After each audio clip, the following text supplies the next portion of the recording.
룻기 1장 6절부터 14절까지입니다. 룻기 1장 6절부터 14절까지입니다. 그 여인이 모압 지방에서 여호와께서 자기 백성을 돌보시사 그들에게 양식을 주셨다 함을 듣고 이에 두 며느리와 함께 일어나 모압 지방에서 돌아오려 하여 있던 곳에서 나오고 두 며느리도 그와 함께하여 유다 땅으로 돌아오려고 길을 가다가 나오미가 두 며느리에게 이르되 너희는 각기 너희 어머니의 집으로 돌아가라. 너희가 죽은 자들과 나를 선대한 것 같이 여호와께서 너희를 선대하시기를 원하며 여호와께서 너희에게 허락하사 각기 남편의 집에서 위로를 받게 하시기를 원하노라 하고 그들에게 입맞춤에 그들이 소리를 높여 울며 나오미에게 이르되 아니니이다. 우리는 어머니와 함께 어머니의 백성에게로 돌아가겠나이다 하는지라. 나오미가 이르되 내 딸들아 돌아가라. 너희가 어찌 나와 함께 가려느냐? 내 태중에 너희의 남편 될 아들들이 아직 있느냐? 내 딸들아 되돌아가라. 나는 늙었으니 남편을 두지 못할지라. 가령 내가 소망이 있다고 말한다든지 오늘 밤에 남편을 두어 아들들을 낳는다 하더라도 너희가 어찌 그들이 자라기를 기다리겠으며 어찌 남편 없이 지내겠다고 결심하겠느냐? 내 딸들아 그렇지 아니하니라. 여호와의 손이 나를 치셨으므로 나는 너희로 말미암아 더욱 마음이 아프도다 하며 그들이 소리를 높여 다시 울더니 오르바는 그의 시어머니에게 입맞추되 룻은 그를 붙쫓았더라. 지난주에 이어서 우리는 이 룻기의 스토리, 룻기를 통해서 드러나는 정확하게 얘기하면 하나님의 역사에 대해서 우리가 함께 살펴보려고 합니다. 사사기를 넘기다가 정신없이 넘기면 그냥 사무엘로 넘어가는데 왜냐하면 룻기의 내용이 짧기 때문입니다. 85절로 구성되어 있는 성경이 룻기예요. 보통 긴 장의 성경의 긴 장을 비교하면 한 장 좀 오바되는 그 정도의 분량에 해당하는 그런 내용이 룻기예요. 우리가 지난주에는 룻기 1장 1절부터 5절까지 나오는 룻기의 배경을 함께 읽었습니다. 시대라고 하는 것이 시대. 사사들이 치리하던 시대. 여러분들, 저와 여러분들의 인생에 수동태가 많을 것 같아요? 능동태가 많을 것 같아요? 수동적인 게 많을 것 같습니까? 능동적인 게 많을 것 같습니까? 시대는 뭐죠? 우리가 어떤 시대에 태어나는 건 우리가 선택해서 태어날 수가 없죠.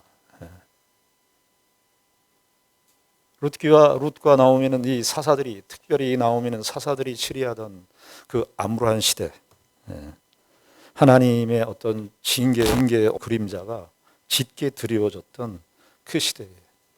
그것도 흉년이 들었어요. 흉년도 뭡니까? 능동태입니까? 수동태입니까? 흉년도 들은 거잖아요. 내가 흉년을 만들 수가 없잖아요. 그리고 고난이라고 하는 것은 어떻습니까? 고난이라고 하는 것도 사실은 우리가 스스로 고난을 선택하진 않잖아요. 고난의 상당 부분은 수동태죠. 수동태. 나오미는 사사들이 치리하던 그 시대의 암울함, 그 시대적 어려움, 그리고 개인 가정의 어려움, 흉년이 들어서 모압으로 이주를 했는데 모압에 이주하자마자 엘리멜렉 그의 남편이 죽습니다. 이것도 수동태입니까? 능동태입니까? 나오미 입장에서는 다 수동태예요. 그리고 두 아들이 있었는데 말론과 기론이라는 두 아들이 있었는데 두 아들도 거기서 한 산지 10년쯤 돼서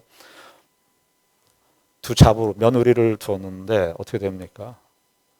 그 아들 둘이 죽습니다. 왜 죽었는지, 장례식을 어디에서 치렀는지, 쉴락원에서 드렸는지, 뭐 현대 아산병원 영안실에서 했는지 그런 언급도 없어요. 나오미가 울었다든지 슬퍼했다든지 이런 표현도 없이 그저 나오미는 1장 3절과 5절에 그 표현을 보면 1장 3절에도 보면 남았으며 이렇게 되어 있고 5절에 보면 말론과 기론 두 사람에 다 죽고 그 여인은 두 아들과 남편의 뒤에 남았더라. 이 남았더라는 이 표현은 수동태예요. 남겨지게 되었어요.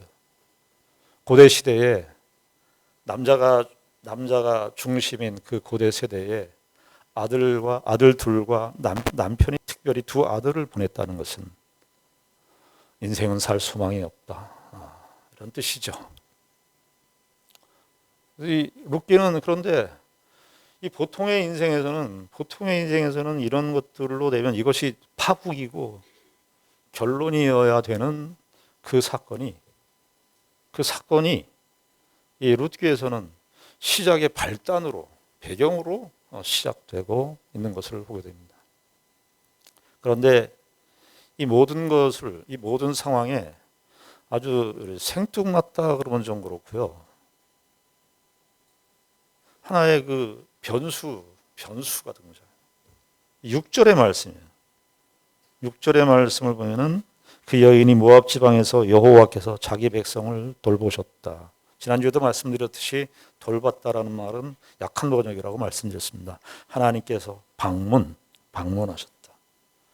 베들레헴에서 왔는데 베들레헴은 떡집인데 떡의 집인데 떡이 없어서 흉년이 들어서 모압 땅에 왔는데 베들레헴에 다시 양식이 하나님께서 방문하셔서 이게 추측컨대 아마 나오미가 떡이 왔다 양식을 하나님께서 이 흉년이 가득한 베들레헴 땅에 이제 풍년을 주셨다는 그런 표현인데 아마도 나오미는 이것을 이렇게 베들레헴에 풍년이 왔어.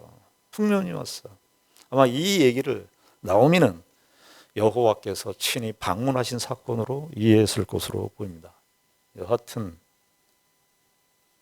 우리 인생의 수동태인지 능동태인지 내가 결정을 하고 내가 선택을 하고 했던 그 능동적인 선택들도 살다 보면 여러 가지 변수들에 의해서 내 실력과 내 능력으로 감당하지 못하는 그런 일들을 겪습니다. 대표적인 게 결혼이 아닙니까?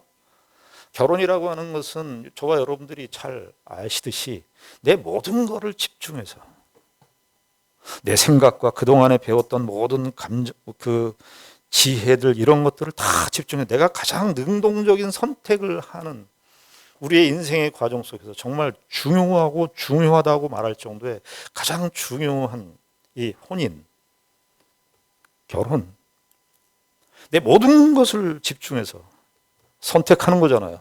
능동적 선택을 하는 거잖아요. 살아보시면 어떻습니까? 살아보시면 내가 그렇게 좋아했고 사랑했고 내가 선택한 그 대상 그 결혼 생활이라고 하는 것이 훨씬 더 능동태적인 그런 사건들보다 수동태적인 현실들이 우리에게 펼쳐지는 것이 사실입니다. 여호와께서 이 나오미의 이 몰락한 가정 속에 여호와께서 이 양식을 주셨다. 특별히 말이죠. 이 여호와라는 표현이 룻기에서 18번 나오는데요. 16번은 대화자들의 이름, 사람들의 고백을 통해서 여호와가 나와요. 나오미의 입을 통해서든지 룻을 통해서든지 혹은 보아스라든지 이게 또 룻이라고 하는 룻의 고백을 통해서라든지 사람의 입술을 통해서 여호와를 고백해요. 이게 한 16번 나와요. 근데 딱 2번. 이 룻기를 시작하는 이 오늘 1장 6절의 말씀과 4장 13절에 보게 되면 여호와가 나오는데 4장 13절을 보시기 바랍니다. 4장 13절에 보시면 이렇게 되어 있어요. 이에 보아스가 룻을 맞이하여 아내로 삼고 그에게 들어갔더니 여호와께서 그에게 임신하게 하심으로 그가 아들을 낳은지라. 그러니까 1장 6절과 4장 13절이 이 성경 기록자의 관점에서 보면 누구의 말을 통해서 여호와가 등장하는 것이 아니라 화자의 입장에서 여호와께서 베들레헴에 양식을 주셨다. 하나님의 직접적 개입. 4장 13절에서는 룻이 드디어 아들을 뵀는데 그에게 임신하게 하셨다. 하나님이 이렇게 직접적인 개입을 하셨다는 사실을 1장 6절과 4장 13절에 밝힘으로써 우리가 수동태적인 인생을 살아가는데 또 능동적인 우리의 삶을 살아가죠.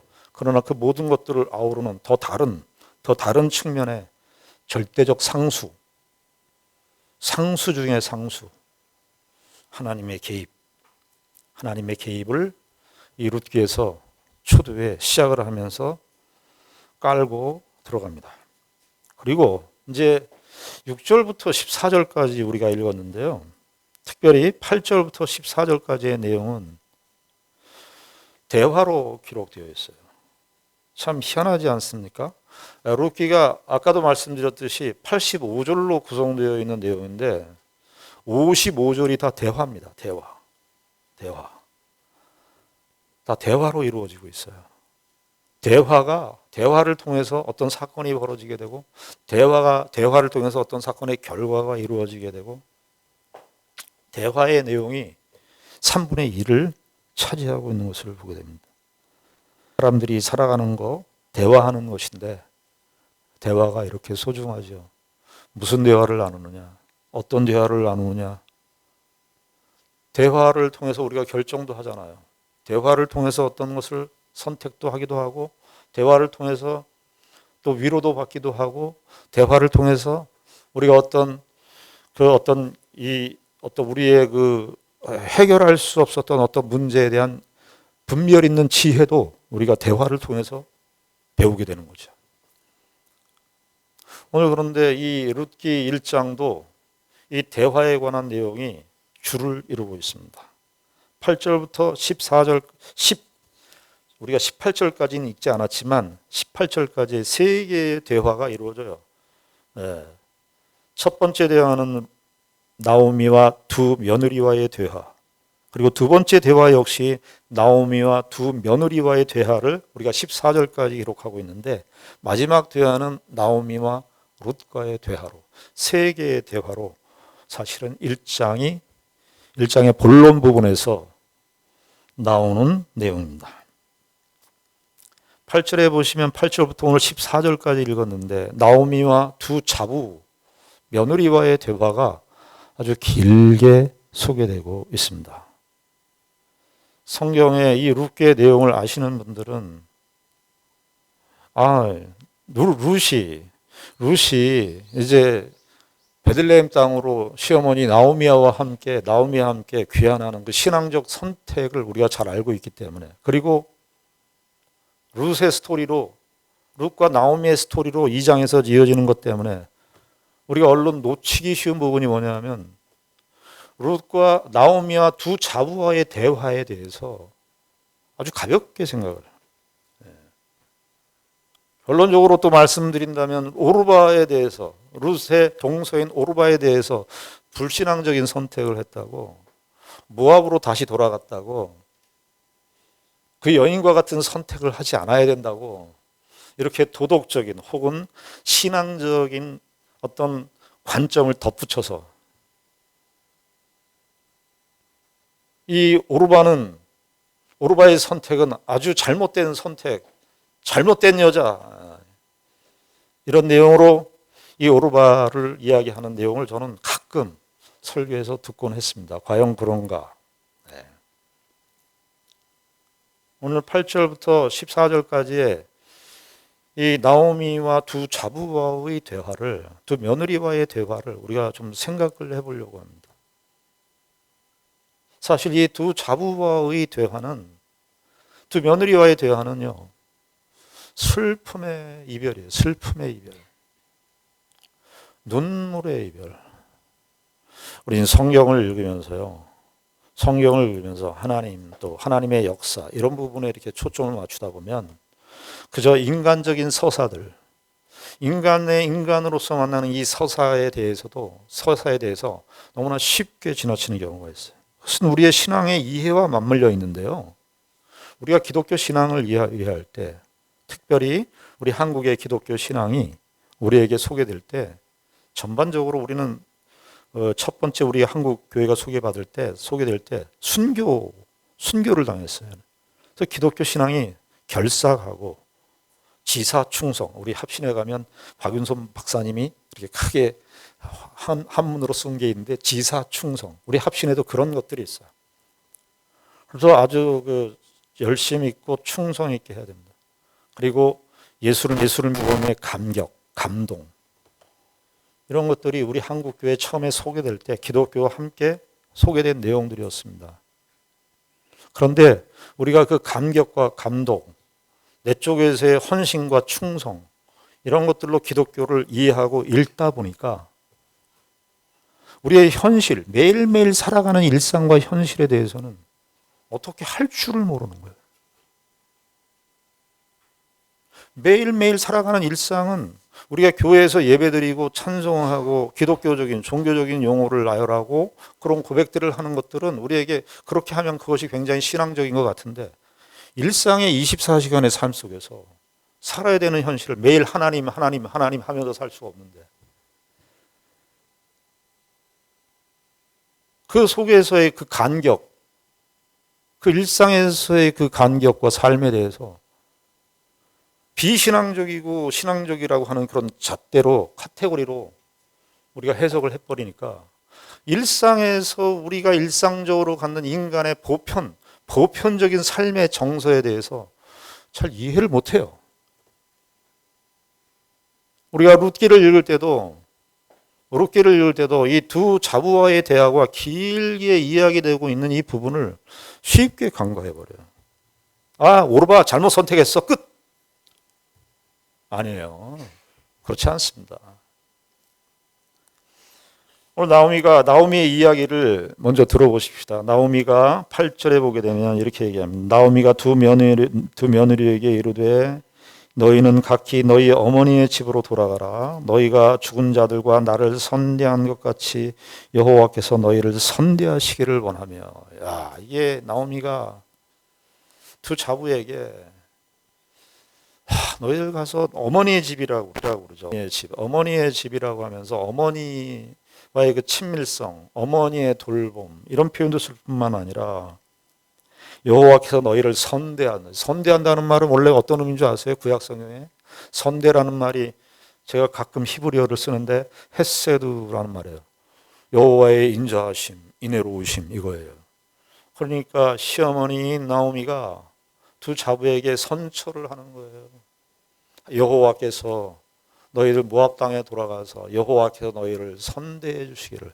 여호와의 이 그 언약적 관계에서, 이스라엘 백성과 하나님과의 그 언약적 관계에서 나오는 그런 표현인데, 그 언어를 나오미가 쓰면서 두 자부가, 룻과 오르바가 정말 이 하나님의 선대하심 속에 살기를 바란다. 강하게 얘기해요. 가라, 돌아가라. 여기 돌아가라는 말을 이 두 번의 대화 속에서 그 강조적으로 나오미는 이 두 자부에게 대해서 계속 가라 그럽니다. 11절에도 보면 나오미가 이르되 내 딸들아 돌아가라. 이 두 번째 대화거든요. 내 딸들아 돌아가라. 12절에도 보면 내 딸들아 되돌아가라. 나오미의 생각은 어떤 생각입니까? 야, 너희들 나와 같이 말론과 기론 내 아들 둘과 살았으니까 너희는 일부 종사를 해야지. 그래서 나와 함께 이 베들레헴으로 가야지. 고대 세계에서 얼마든지 그럴 수 있는 위치에 있었던 여인이 나오미였습니다. 나오미는 어떻게 합니까? 두 자부에게 돌아가라고, 되돌아가라고. 나오미의 심정은 뭐예요? 두 자부를 배려하는 거예요.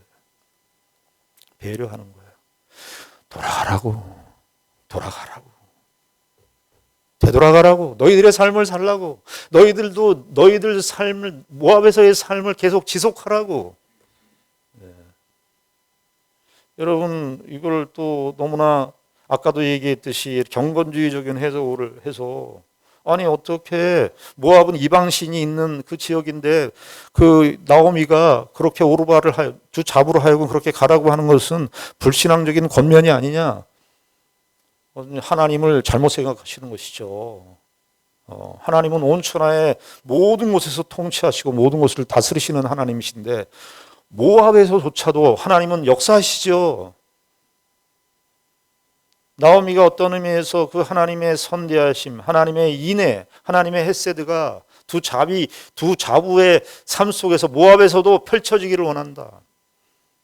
나오미의 깊은 배려를 우리가 읽을 수가 있습니다. 그래서 9절에 보게 되면은 이렇게 얘기하죠. 더 추가적으로 이야기합니다. 여호와께서 너희에게 허락하사 각기 남편의 집에서, 이 남편의 집에서 얘기한 걸 보면은 재가를 하라는 것이죠. 요즘 우리 식으로 얘기하면 새로운 남편을 만나서 위로를 받는다는 말도요, 이게 매누화라는 말인데 이것도요 그냥 단순히 립 서비스인 위로가 아니고 정말 너희들의 삶에 평안한 삶이, 새로운 남편을 만나서 새로운 삶을 살라고 시어머니 입장에서 이 두 자부의 정말 평안한 삶을 구하는 그런 모습을 보게 됩니다. 위로를 받게 하시기를 원하노라 하고 그들에게 입맞춤에 어떻게 돼 있죠? 그들이 소리를 높여 울며, 그들 오르바도 룻도 어떻게 해요? 소리를 높여 울고. 그리고 나서 10절에 보면은 이제 이 두 자부들이 하는 이야기예요. 10절에 보면 나오미에게 이르되 아니니이다. 우리는 어머니와 함께 어머니의 백성에게로 돌아가겠나이다 하는지라. 이게 지금 복수로 되어 있죠. 오르바도 얘기하는 거죠, 그렇게. 그러니까 지금 이게 어디냐 하면은 모압에서 베들레헴 쪽으로 가는 어떤 지점이라 그래요. 이게 이제 성경 학자들이 그 모압에서 베들레헴으로 가는 어떤 그 조그만 강이 있다 그래요. 리시온 강이라고. 그 리시온 강. 그러니까 어느 정도 모압에서 떠나서 나오미와 두 자부가 함께 길을 그 베들레헴 쪽으로 향하는 어떤 해변가 지점이었던 거예요. 그때까지 나오미가 참고 있다가 그때 얘기한 것으로 보여요. 그런데 룻과 오르바가 어떻게 합니까? 우리는 어머니와 함께 어머니의 백성에게로 돌아가겠나이다. 이건 무슨 말이죠? 시어머니는 이 나오미는 모든 것이 무너진 삶이에요. 설교자들이 이 룻기를 얘기할 때 텅 빈 삶이라고 너무 많이 써가지고 텅 빈 삶이에요. 유행가 중에 텅 빈 고독이라는 거, 어느 유행가 중에 이렇게 표현한 텅 빈 고독 속에 이것만 알아요. 왜? 고독도 있는데 텅 빈 고독, 텅 빈 고독한 이 여인 나오미. 그런데 자부들이 어떻게 하는 겁니까? 그 시어머니, 이 두 자부들 입장에서 모압 사람이에요. 그 여인, 시어머니, 홀로 된 그 시어머니의 비극적인 삶에 어떻게 하겠다는 거예요? 우리도 참여하겠습니다. 그러니까 이 정말 슬픔의 이별이고 눈물의 이별인데 이 시어머니와 이 두 며느리와의 그 서로를 배려하는 이 모습을 읽을 수 있어요. 어머니 혼자 된 그 시어머니를 우리는 놔둘 수가 없습니다. 내가 이방 땅이지만, 이게 모압 땅이지만 그 이스라엘 사람들은 배타심이 강해요. 이스라엘 사람, 유대 사람들은. 그래 모압 신명기 23장에 보면 모압 사람은 이스라엘의 총회도 못 들어오는 거예요. 모압 여인들이 그 이스라엘이 자기네들에 대해서 배타적인 의식을 갖고 있다는 것을 알고 있음에도 불구하고 두 자부들은 어머니의 삶에 우리가 들어가겠습니다. 그런 거예요. 어머니의 그 고통스러운 비극을 우리 혼자 보고 있지 않을 거예요. 우리 어머니의 그 고통스러운 비극에 대해서 우리는 외면할 수 없습니다. 아니요, 우리는 가겠습니다. 이거예요. 소리를 높여 울면서 돌아가겠습니다. 돌아온다는 말, 돌아가라. 이 나오미는 돌아가라, 이 돌아가라는 말, 히브리 말로 슈브라는 말인데 돌아가라. 그런데 룻과 오르바는 우리도 돌아가겠습니다. 베들레헴으로 돌아가겠습니다. 11절에 이렇게 얘기하죠. 나오미가 첫 번째 대화가 8절부터 10절까지 두 번째 대화가 시작이 되는 거예요. 11절에 보면 나오미가 이르되 내 딸들아 돌아가라. 너희가 어찌 나와 함께 가려느냐. 내 태중에 너희의 남편 될 아들들이 아직 있느냐. 남편 될 아들들이 나에게 있냐. 12절에 내 딸들아 되돌아가라. 또 나오죠. 내 딸들아 되돌아가라. 나는 늙었으니 남편을 두지 못할지라. 가령 내가 소망이 있다고 말한다든지 오늘 밤에 남편을 두어 아들들을 낳는다 하더라도 너희가 어찌 그들이 자라기를 기다리겠으며 어찌 남편 없이 지내겠다고 결심하겠느냐. 내 딸들아 그렇지 아니하니라. 여호와의 손이 나를 치셨으므로 나는 너희로 말미암아 더욱 마음이 아프도다. 첫 번째 제시를 했는데 두 자부가 완강하게 우리도 어머니의 집으로 가겠습니다 이렇게 얘기를 하니까 나오미가 어떻게 해요? 더 분명하고 확실한 이유를 대서 돌아가라고 얘기를 합니다. 그 이유가 뭐예요? 11절에 나오죠. 내 태중에 너희의 남편들 아들들이 있느냐? 아들들이 아직 있느냐? 이걸 이해하기 위해서는 여러분 계대 결혼이라는 것이 있어요. 신명기 율법에 보면 25장에 신명기 25장에 형이 결혼을 했어요. 형수 결혼을 했는데 형이 일찍 죽었어요. 그러면은 그 동생이 형수와 결혼하는 거예요. 대를 잇기 위해서. 계대 결혼이라고 그러기도 하고 형사 취수법이라고 그러기도 합니다. 그 룰에 의해서 지금 말하는 거예요. 나오미가 야 내가 내 속에 아들들이 있느냐? 너희 남편들 아들들이 있느냐? 되돌아가라. 12절에 다시 한번 내 딸들아 되돌아가라. 그러면서 또 무슨 얘기까지 해. 나는 늙었으니 남편을 두지 못할지라. 나는 늙었고 이제 남편을 둘 수도 없어. 그런데 또 뭐라고까지 얘기해. 가령 내가 소망이 있다고 말한다든지 오늘 밤에 남편을 두고 아들들을 낳는다 하자. 이런 것도 불가능하잖아요. 그러니까 나오미의 이 표현 속에서는 무슨 마음을 읽는 거예요? 두 자부를. 너희들 제발 가라고. 너희들의 삶을 살라고. 나오미의 아주 속 깊은 배려를 우리가 읽을 수 있는 거예요. 근데 결정적인 게 뭐냐면요. 13절에 보면 너희가 어찌 그들이 자라기를 기다리겠으며 어찌 남편 없이 지내겠다고 결심하겠느냐. 내 딸들아 그렇지 아니하니라. 그러면서 여호와의 손이 나를 치셨으므로. 이게 무슨 말일까요? 나오미가 무슨 얘기하는 거예요? 야, 나는 여호와께서 나를 치셨어. 근데 여호와께서 나를 그 치신 고통 속에 너희들 함께하기를 원치 않아. 옛날에 죄송합니다. 이게 시어머니 우리나라의 이 시어머니 며느리와의 고부간의 갈등이 참 해결되지 않는 예수님 재림 때까지도 해결되지 않는 숙제일 거예요. 종종 제가 이게 아주 부정적인 예를 들어서 죄송합니다. 종종 시어머니들이 자기들이 당한 고통을 그 며느리에게 전가시키는 경우가 많아요. 내가 이렇게 고통을 당했으니까. 나도 살면서 내가 겪은 그 시어머니의 그 고통, 시어머니가 나에게 행한 그 고통을 나도 겪었기 때문에 나도 며느리를 두면 그 고통을 전가시키려고 그런 거죠.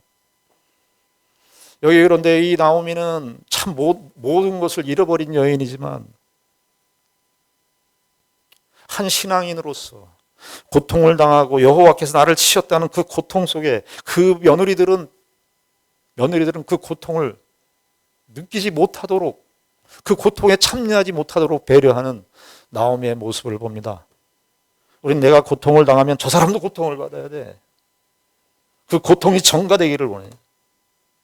군대 생활 속에도 있어요. 군대 생활에 얘기해서 죄송합니다. 군대 저희 고참들이 빠따를 맞고 얼차를 받고 기합을 많이 받으면 새로 신임 들어오는 그 신임들에게 저는 야 너희들은 이제 이 고통에서 제외 이런 적이 없었던 것 같아요. 혹한 마음씨 좋은 고참들이 있었지만 대부분은 나 이렇게 고통당했으니까 너 고통당해야 돼. 나오미의 이 모습 속에서 자주 반복하는 표현입니다만은 배려를 읽을 수가 있는 배려를. 신앙적인 어떤 선택, 신앙적인 용어나 종교적인 용어들로 치상되지 않는 그저 인간사에서 만나서 이별하는, 지금 만나고 이별하는 내용이잖아요. 만나고 이별하는 내용 속에서 한 인간의 덕성을 사실은 나오미의 모습 속에서 우리가 발견하게 되는 겁니다. 너희들은 내 고통에서 들어오지 마. 나는 지금 고통을 받고 있어. 그러니까 내 고통 속에 너희들은 들어오지 마. 나는 고통을 받았으니까 너희들은 내 고통에 참여해야지. 당연하지. 나 억울해. 내 고통을 당한 건 너무 억울하니까 너도 고통을 당해. 나오미에게는 이런 인식이 없는 것이죠. 내 고통에서 너희는 자유로워. 14절에 이 자부들의 반응이 나옵니다. 그들이 소리를 높여 다시 울더니, 그러니까 다시 울더니 이렇게 되어 있지만은 아까 첫 번째 대화에서 울기 시작해 소리를 높여 울었어요. 그 이별에, 그러니까 우리가 그걸 읽는 거예요. 두 자부가 시어머니에 대한 그 애틋함, 두 자부들도 룻과 오르바도 이 시어머니에 당한 이 고통에, 이 비극에 참 그 참여하는 그 마음. 여러분, 사람과 사람 사이에 우리가 어떻게 뭐가 위로가 될까요? 좋은 말만 해주면 위로가 되는 게 아니라 그 고통의 자리에 같이 이렇게 참여하는 마음이 위로가 되는 거예요. 계속 다시 울더니 이렇게 되어 있지만 아마 이 진행되는 두 번째 대화의 내용 모든 그 시간들 속에서 룻과 오르바는 계속 울고 있었던 것으로 다시 또 우는 거예요. 더 크게 우는 거죠. 소리를 높여 다시 울더니 오르바는 그의 시어머니에게 입맞추되 룻은 그를 붙쫓았더라. 이 시어머니와 두 자부와의 만남, 아주 독특 고대 세계에, 그 고대 세계의 남성 가부장적인 그 시대 속에서 살고 있었던 그 배경의 이야기들인데, 죄송합니다. 여성들의 그 섬세함과 그 여성들의 그 아름다움과 그 여성들의 그 배려를 우리가 읽을 수가 있습니다. 나오미는 두 자부를 배려하고 두 자부는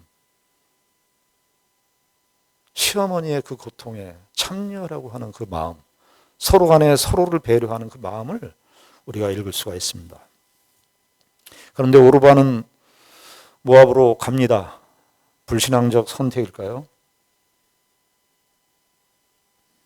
오르바가 이 나오미에 대해서 충분한 배려의 마음을 보이지 않았나요? 성경에서 이 부분에 대해서 룻이 불신앙적인 선택을 했다든가 나오미가 불신앙적인 권면을 했다든가 이런 언급이 없지 않습니까? 우리가 1장 1절부터 5절까지 있는 내용을 통해서도 거기에 어떤 단서가 없어요. 모압에 이주한 게 잘못했다 이런 것도 없어요. 왜 우리는 침묵을 배우지 못합니까? 왜 우리는 서둘러 판단을 하려고 그럽니까? 소위 신앙 좋으신 분들이 판단을 빨리 해요. 신앙적인 내용으로 더 압박을 해요. 여기 지금 압박하는 내용이 있나요? 그런데 여러분 한번 생각을 좀, 약간은 이거는 상상력입니다. 오르바는 모압으로 갔습니다. 그 성경의 이야기는 나오지 않지만 모압으로 간 그 오르바의 입장에서 생각을 해보면 동네 주변이나 가족들이 오르바에게 물을 것 같아요. 다 상황을 알 거 아니에요. 야, 그런데 너희 시어머니는 그렇게 불행하고 비극적인 그런 일을 겪은 시어머니인데, 야, 시어머니가 그 베들레헴으로 간다니? 베들레헴으로 간대? 글쎄요.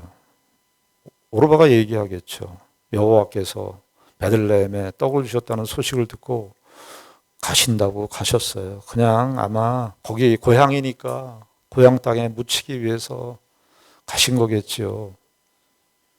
저도 참 이해가 안 됩니다. 저 같으면은 그냥 그 비극적이고 불행한 일을 겪은 그 여인이, 그 시어머니가 그냥 모압 땅에서 그냥 존재감 없이 그냥 그렇게 살 걸. 베들레헴으로 가십니다. 희한합니다. 그런데 이유가 뭐냐 하니까 여호와께서 베들레헴에 떡을 주셨다는 소식을 들었다는 거예요. 그리고 오르바의 입장에서 더 이해가 안 되는 여인이 누군 줄 아십니까? 룻일 거예요. 자기의 동서인 룻. 물론 룻이 나오미에게 한 이 고백 이야기는 듣지 못했을 겁니다. 그러나 룻이 나오미에게 한 그런 신앙 고백적인 내용을 염두에 둔다면 룻도, 이제 다음 주에 보겠지만 룻도 하나님에 대한 어떤 신앙을 가지고 있었던 것으로 보여요. 그런데 오르바가 그럴 거예요. 어머니도 내가 이해를 못하겠지만 난 내 동서 룻을 이해를 못하겠어요. 룻이 어머니를 붙잡고, 어머니 여기 붙쫓았다는 말은요, 딱 달라붙었다는 얘기예요. 그 어머니를 딱 잡고 베들레헴으로 가는 모습은 봤을 거 아니에요. 물어봤을 거 아니에요. 너 왜 동서는 같이 안 왔어? 룻은 어떻게 됐어? 오르바가 이해를 못하겠어요.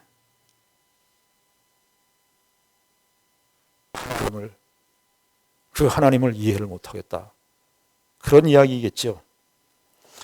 여러분, 우리의 인생 속에서 만남과 이별의 그런 주제들이 우리의 삶 속에서 늘 있는 일들입니다. 여러분, 만나는 것도 소중하지만 이별도 잘할 줄 알아야 돼. 이별도 속 깊게 할 줄 알아야 돼. 우리는 이별할 때 꼭 싸워요.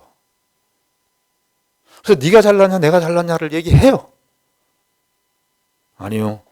우리가 이 룻 나오미와 두 자부와의 이별 이야기를 우리가 들으면서 거기에 무슨 굉장한 신학적이고 신앙적인 어떤 언급이 안 돼 있지만 한 인간들의 만남과 헤어짐 속에서 신자들이 어떤 마음으로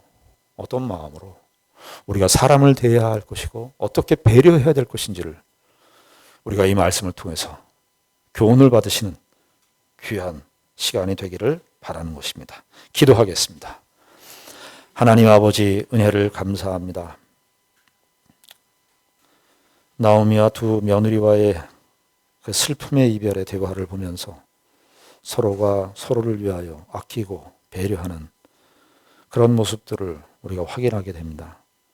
아버지 하나님, 우리가 가진 고통, 우리가 가진 어려움을 남들에게 전가하기보다 서로 고통을 이해하고 서로 받아줄 수 있는 그런 관계가 될 수 있도록 저희 교회 공동체를 주님 이끌어 주시고 인도하여 주시옵소서. 하나님께서 우리의 인생 속에서 만남을 통해서 일하신다는 사실을 알고 우리가 만나게 된 사람들과 우리와 관계를 맺고 있는 모든 사람들에게 이 마음으로 살 수 있도록 주님 인도하여 주시옵소서. 예수님 이름으로 기도드리옵나이다. 아멘.